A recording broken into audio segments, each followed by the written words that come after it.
Hi, I'm Nirja Singh. I bring you 30 insights into the art of surviving, thriving through, and not dying of a generation gap. And these are for all boomers, right through all zoomers. Insight 18. A 150 of Silicon Valley's biggest tech companies have faced more accusations of age bias over the past decade than racial or gender bias. Would you believe it?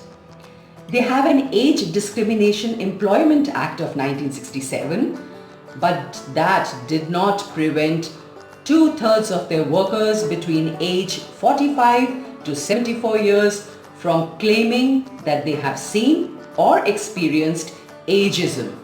Just to clarify, India does not have any codified law on age discrimination. The only protection available is under the common law.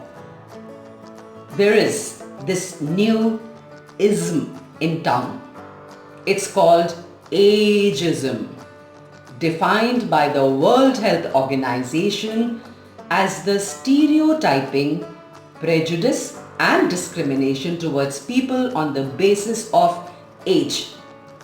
600 million people are 60 and older in the world today, and this number will double by 2025. Ageism is the most common form of prevalent prejudice today. It's different from race or gender prejudice because it represents bias and discrimination by members of one group against members of a second group, which the first group will one day join. Now, what does ageism look like? When a 70-year-old lady says depression is a part of the process of aging, that is ageism. When an elderly father complains about being a burden on his children, that is ageism.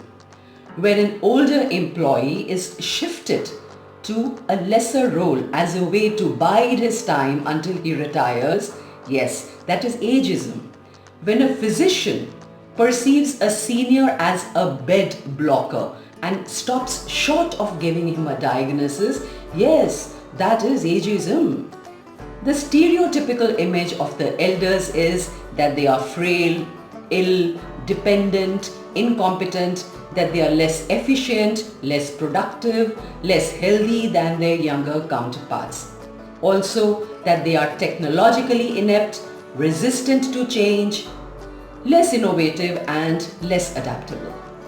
Young adults may harbor an anxiety for their future aging, which has them attributing the elder with all the negative stereotypes that they fear will describe their own futures. Well, while the young need an accurate understanding of the phases of the life cycle, the elders need to address a successful outcome for their aging process that will involve self-esteem, self-efficacy, and locus of control. We have marched so briskly from the industrial to the tech era that there is now a strong bias towards digital natives. In many industries today, 35 may feel old, and yet you might continue to work full-time until you hit 75 and beyond. This is the paradox. Baby boomers enjoy better health than ever, remain vibrant and stay longer in the workplace, but feel less and less relevant. There's a fear of becoming increasingly invisible or even being cast aside. We are living longer, yes, but power is moving younger. The average age of founders of unicorns is 31 and the average age of their CEOs is 41. Now, many of them have little experience or guidance to run companies that are scaling quickly. And as yet there is no microwave in the market for leadership skills. Well, the answer may lie with some baby boomers and Gen X who lack in DQ, digital intelligence, but make up for it in accumulated EQ, emotional intelligence. The older workers, with their wisdom and experience, specialized knowledge and unparalleled ability to teach, coach and counsel, they could pair up with the ambitious millennials to create businesses that are built to endure. The modern age needs the modern elder, someone who marries wisdom and experience with curiosity, a beginner's mind, and a willingness to learn from those younger, someone who grows whole, WHOLE, not just old. Ageism is a subtle yet powerful discrimination. Robert Neil Butler, who coined this term, said, "Ageism is a preventable but silent and repetitive killer." October 1 has been marked by the WHO as the World Elder Day.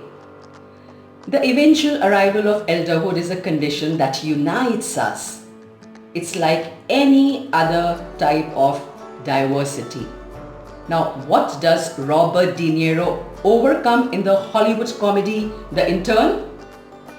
Ageism, duh. Do you have a similar story? This teenager is ready to listen. Book me to speak on the need for preventive programs on the aging process, and watch out for Inside 19.